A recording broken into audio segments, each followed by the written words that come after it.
Welcome to the Water Trough, where we can't make you drink, but we will make you think. My name is Ed Drozda, the Small Business Doctor, and I'm really excited you chose to join me here as we discuss topics that are important for small business folks just like you. If you're looking for ideas, inspiration, and possibility, you've come to the right place. Join us as we take steps to help you create the healthy business that you've always wanted.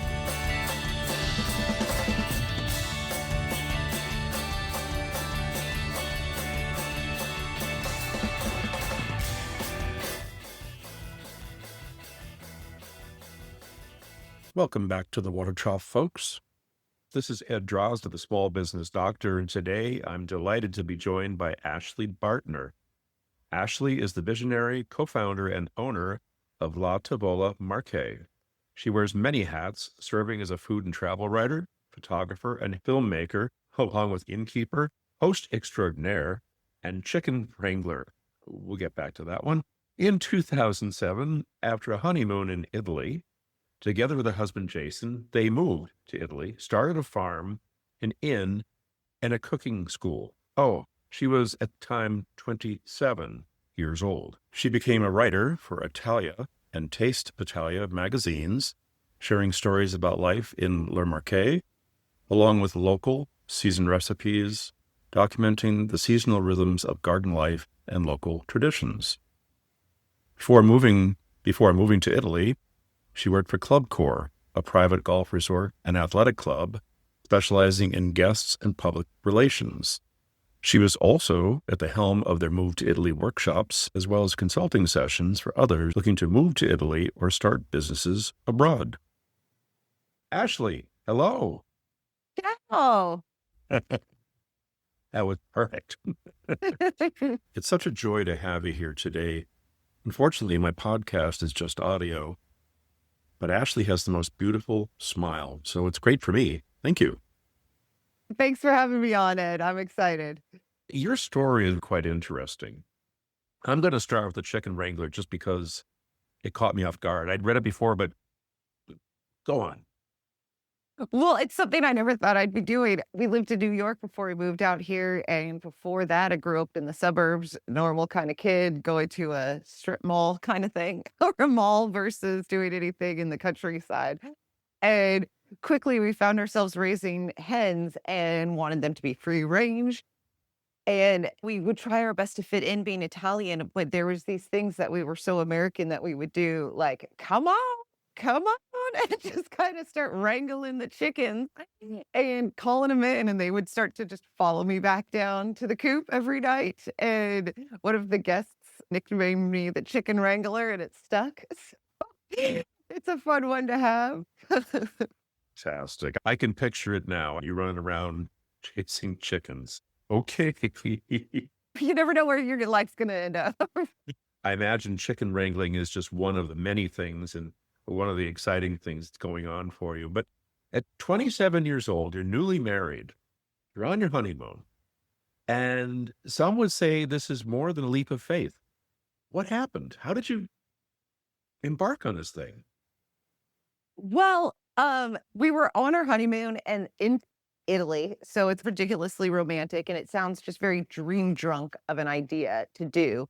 And it literally was at the moment that it first happened. I remember sitting in a cafe or bar in this piazza in Trastevere, this little neighborhood of Rome, and watching with Jason. We were at the end of our honeymoon, and I remember looking at him and saying, we could live here. It was one of those moments where he's like, oh yeah, sure, have another drink.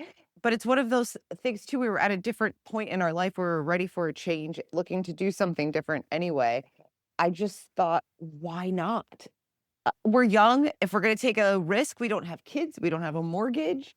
And within 2 weeks of returning home from our honeymoon, I started researching property prices in Italy instead of property prices in Southern California, which is where we thought we were going to be moving. That was in 2006, which was the height of properties before the crash.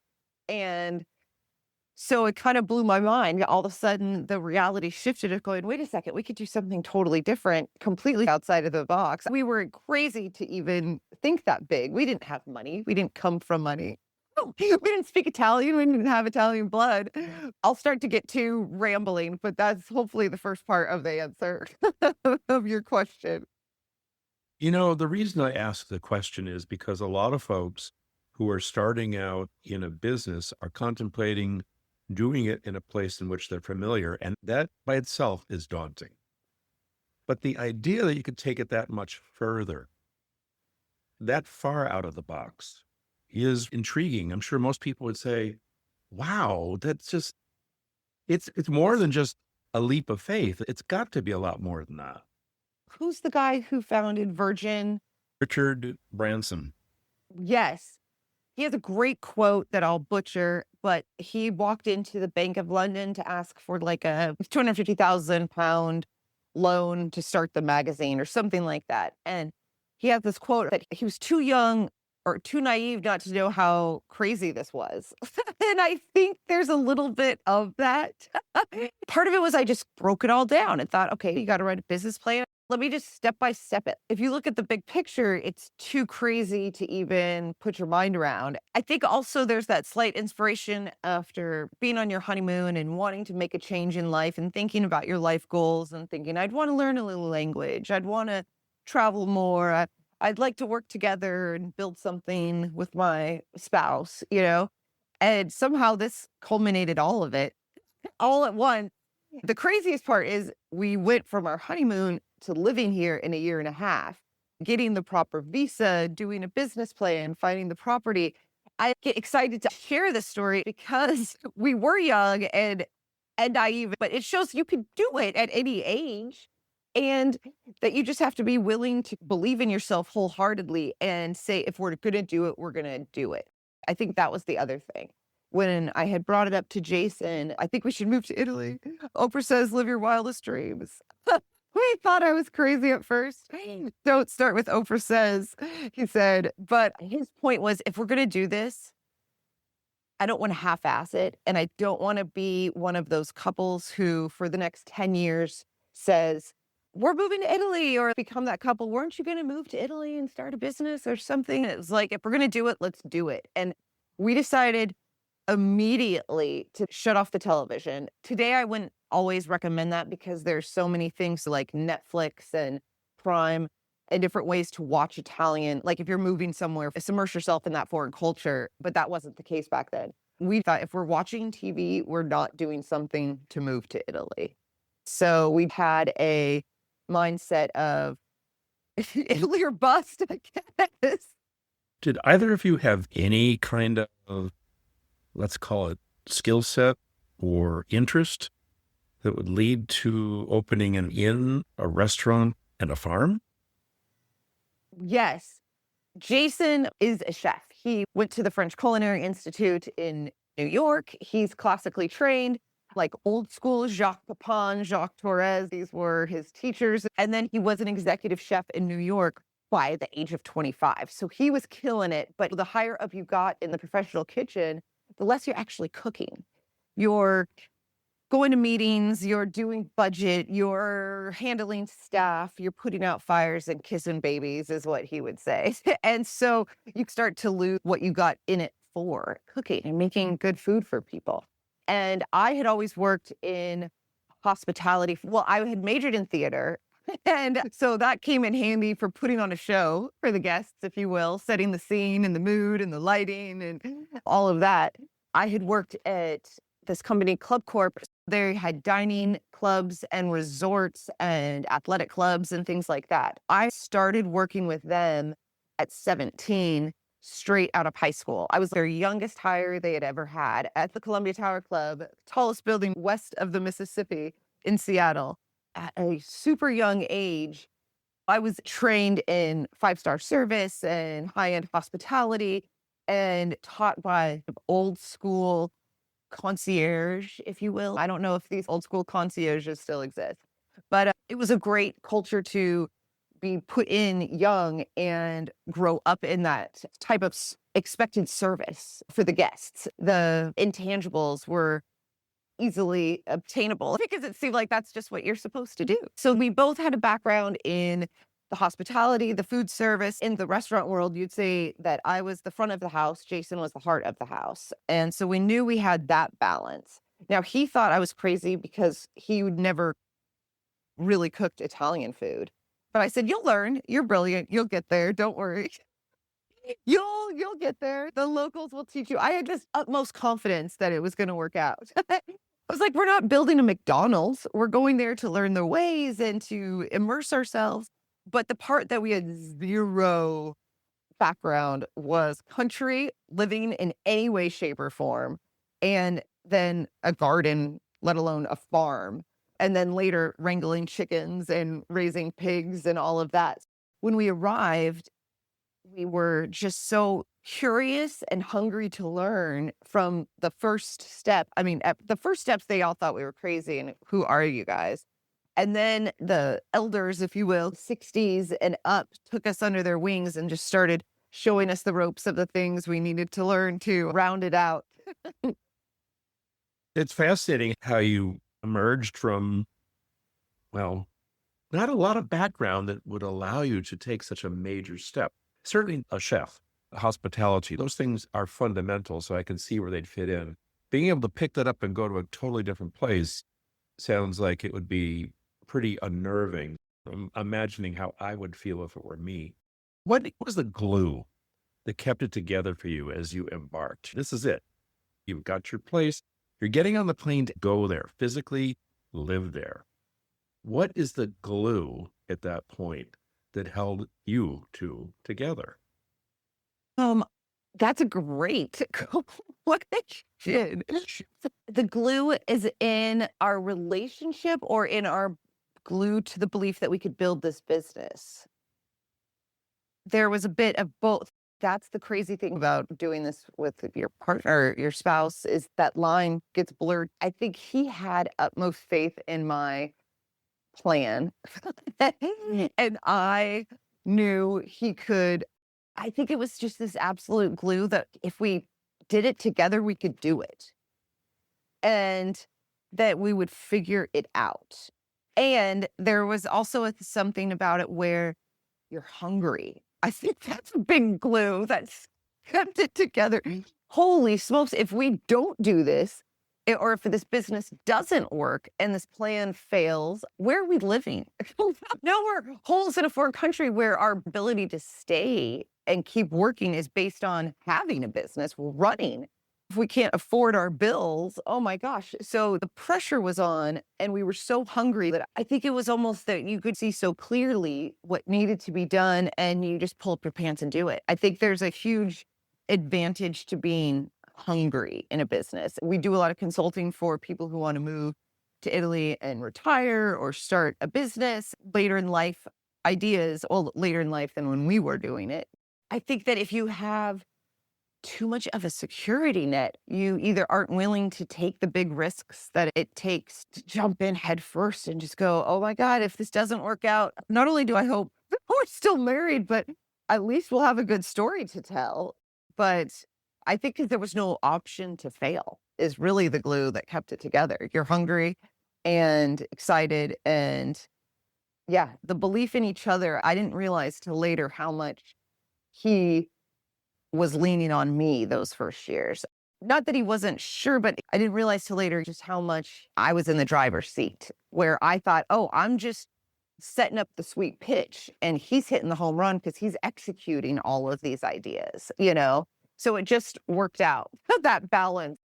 It's very evident from what I'm hearing that he had complete trust in you. I think so.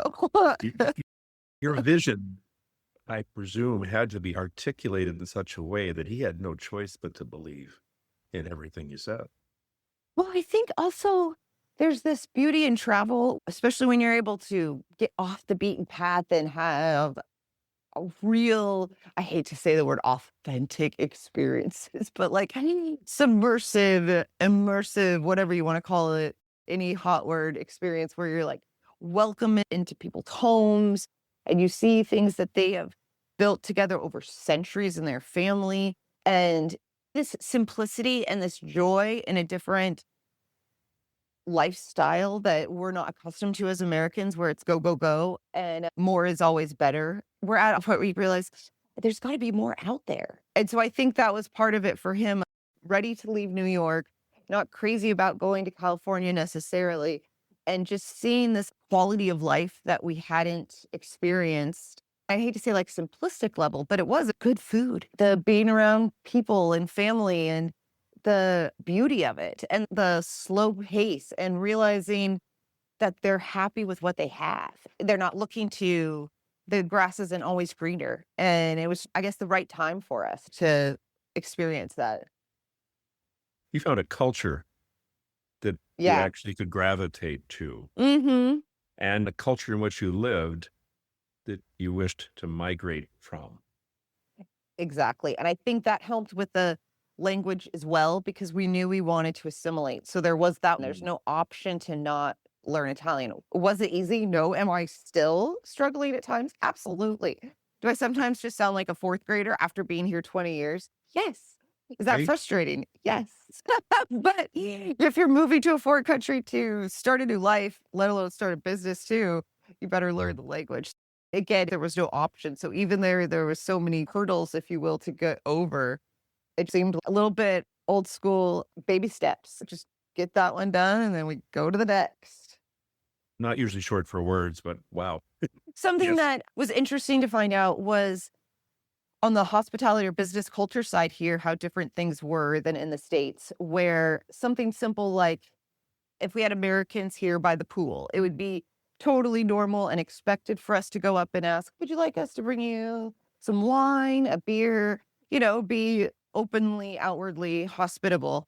Whereas we realized with Northern European guests and Dutch and whatnot, me going over there is being a pushy hostess. They're like, if we wanted something, we know where to come and find you and we'll come and ask. So some of it was a little bit of learning that and not being considered a nosy hostess when guests would come back, tell me how was your day and this and that. Yeah. That and also very much the Italian culture of these kind of bed and breakfast or farmhouse inns is that the woman is in the kitchen and the male is the one that is greeting and seating and doing the waiter, waitress work. So obviously our roles are switched. When Italians would come here, they would think I was doing everything myself. So I, of course, leaned into it and said, oh, yes, I'm just working away in the kitchen and Jason's doing nothing. Also, dealing on a business side as a woman in a culture where there's definitely a machismo. We only want to talk to Jason to, I would like to pay the guy who delivers our wood. But he says, no, I only do this with Jason. This is men's work. And there's no reason to be offended because I'm not going to change his mind. It's just a shame because I told him I'm the one with the money, I'm the one who holds the purse. So Jason always says it too, going, no, no, no, it's Ashley. You got to talk to her. And they're very confused. He loves it. So there's certain things you just have to learn how the culture is and don't be offended. Just learn to work within it. And if that means that he's just going to ask Jason and Jason's going to ask me, fine, we'll play telephone to pay the bill. But it is interesting sometimes some of those little differences along the way. That's the lesson that any of us could learn. Those of us that are staying in the place that we were born and raised could definitely benefit from something like this because we lose sight of the fact that our familiarity presumably means that we know how to handle it. The reality is we often don't pay attention. You go to a place in your country like this and I hate to use the word forced, but I guess you are forced to engage and understand what's going on. We could well do that right here. Hmm. And in fact, if we did it more, it'd be a lot nicer. But yeah, I think so. In many ways, it's true. every country has its own language and the culture goes very deep. And it can be really enlightening when somebody chooses to immerse themselves, as you folks have. You can hide in Rome, you can hide in Florence, Yep. but you can't hide where you are, No. right? We stick out like a sore thumb. That And, is for sure. and even without a business, you'd still stick out like a sore thumb. Yep. 20 years in, what is it that keeps you guys going? kind of fuel is in your tank? I think COVID was a great time to realize what that was. And Jason, we kind of realized it for each other. Jason realized how much I need and thrive off of the guests and that experience and having people at our house and sharing the stories and sharing all of our local favorite places to take them and to go to the festivals with the guests because I know they'll have that much more of a great time because there's no one speaking English out here. So they get to feel like a true local. And I realized Jason likes to cook for many. He has such a hard time with just cooking for two people. And it's disappointing for him at times. He's used to cooking for many and growing a garden to feed people. He's a feeder and I'm a entertainer, whatever it is. We both realize that there's these aspects of it that we love and thrive on. There's also a thing where this house that we live in, this old house that it needs the energy of having people passing through it and to have the whole property be nice and clean and the pride to share a place like this where it's just two people out in the middle of nowhere. It can obviously get lonely and quiet, but there's such a beauty of it to share with people. So that was really nice. And then we've thought for years at different times of changing gears. We thought about selling the business. We thought about keeping this one and opening another location closer to the coast because we're in the foothills of the Peonies to have one that's a cooking school of the sea and one of the kind of more mountains. We've had lots of different ideas and then thought about even not doing this at all and doing consulting. But every time we've looked at other places, whenever we come back here, we just love this valley and our crappy road so much.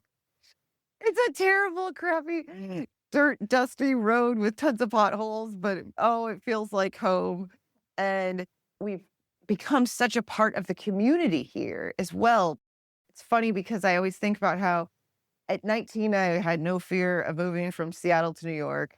At 27, no fear of moving from New York to Italy. But and now at like 45, I can't imagine leaving this valley, you know? And that it's really interesting. So we've definitely found where we feel like we should be. I think that's part of what just keeps you going too. You found your home, you found a place where you belong, Exactly. and you're together there, and you both feel this. Yep.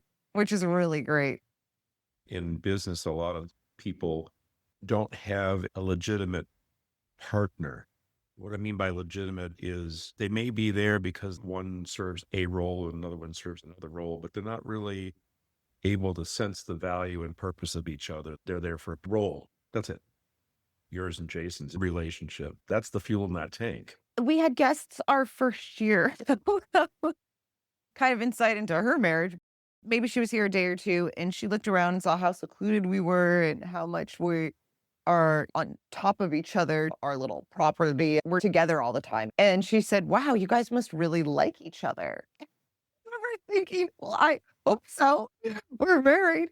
And then I remember thinking, I don't know if a lot of people who are married actually like each other. We're really lucky that we had a good friendship before we started dating. And then we were living together for 7 years before we got married. And I think actually a huge thing on my side is that since I had worked in restaurants before, I knew to some extent the chaos of the kitchen and of chefs and that is their world in the kitchen when you walk through those doors and the intensity and the professional, almost militaristic system that that kitchen can be on a high level. And Right. I think I have a good sense of humor and thick skin at times, which I think is needed with this dynamic where I think other working together dynamics, if you're both like doing accounting or I don't know, could be different. But when you're working in the heat of the kitchen, there's times to be, since this is a business podcast, Jason's fired me and kicked me out of the kitchen multiple times for no reason and multiple times plenty of good reason. He wasn't always wrong, but I knew how to handle it and or to go outside, give him the minute take the break, suck it up, come back in, put your face on, and finish the evening for the guests and deal with whatever breakdown happened that evening later. Doing this for 20 years for sure, throughout different years, there's been times where there's been fights and difficulties in the early years, more based on finances and that stress that it brought. And then later, other things that happen in relationships and businesses. But it is a really fine line at times to walk. And when you have people in your home, that way, if you're fighting, for example, can take it to a whole nother kind of level, or how you have to learn how to deal with it. But I will give Jason credit. He learned one winter when we weren't working, he decided he wanted to get his pilot's license. It was something he always wanted to do. And he said that as a chef, he never had to use his brain. It all just kind of came naturally. So he wanted to know if he could actually think, if he could actually use his brain properly and could fly and stay alive. So we moved up to central France for a winter for 3 or 4 months, and he got his pilot's license. But that stress and realizing what any stress then in a relationship or business, what you would bring into that when you were flying, it really was like a therapy session in a way to realize what things you need to just let go and things you need to bring up and talk, and don't hold it in because it's obviously stressing you out. So there's been the ups and downs in the relationship and the business throughout the years. But I have to say that if you've got a good foundation and a good sense of humor and just love the shit out of each other enough to make it work, you learn so much about each other later through this too, that you could see the writing on the wall or help put out the fire before it starts, which is good. Obviously, you've got to be willing to have good communication. We're not cheesy with it. It's not like we're super, Great. and I don't mean that in a bad way. I mean it like that we're not over the top. Like, tell me how you feel. You just learn after so many years. If you hold it in, that doesn't help anything by the time you let it out. And with the business side too, Jason would always say, I can handle anything. I just don't like surprises. If there was something wrong that needs to be fixed, just let him know right away, because he doesn't want to find out about it later where now the time is cut. We have morning business meetings. What's the plan for the day? Who's coming? Who's going? And you just get into that rhythm and routine. It also means you definitely have to leave your house. There's no such thing as a staycation because there's always work here. So it's really important to get out and get away from the house and be able to have a trip or get away to remember, oh, it's not all the business all the time. There's so much to unwrap here. You're talking about the relationship between two people, a married couple in this case, but a relationship between any two people or more in a business Mm-hmm. fundamentally comes down to these very things you're talking about. Mm-hmm. And I admire the way that you've been able to bring it together and learn so much about yourselves along the way, as well as together. It would be a lesson for people in business at large to think of it that way. Mm-hmm. Learning about self and about the people with whom they're working. So they don't have to be married couples. No. In fact, partnerships are one of the groups of folks that I work with in my practice, because oftentimes partners don't take the time to have the breathing space, but to also acknowledge their role and who they are in that relationship. So I thank you for that, because it really is bringing out some really important things. You've given me a lot to think about, and certainly those who listen as well. You know, time has a tendency to fly by when you're having fun. And when somebody is, what, Keep 7 hours? going. Somebody's We 7 hours away. You should do it Joe Rogan style and start doing 2 or 3 hours. Oh, God, no. I can't do that, girl. But that doesn't mean we can't come back to it. Go. So we do have to wrap up. But before we do, is there anything you'd like to leave us with? Oh, here's a fun one. It's such a silly thing, but one of my bosses used to say this. And sometimes with life, with the business, ready, fire, aim. Sometimes you're going to have to put the cart before the horse. And if you ready, steady, and you prepare as much as you can, sometimes you're just going to have to pull that trigger and then hope you had prepared for the best and planned for the best and figure it out as you go. That was kind of what happened out here at times. So ready, fire, aim.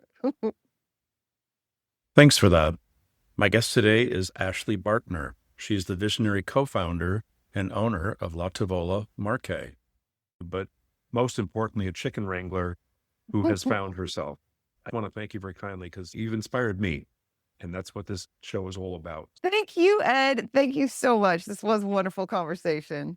Folks, this is Ed Drozda, the small business doctor, and here at the Water Trough, I want to wish you a healthy business, and I want to remind you of the words that Ashley has shared with us. Last but not least, ready, fire, aim. See you soon, guys. Thank you.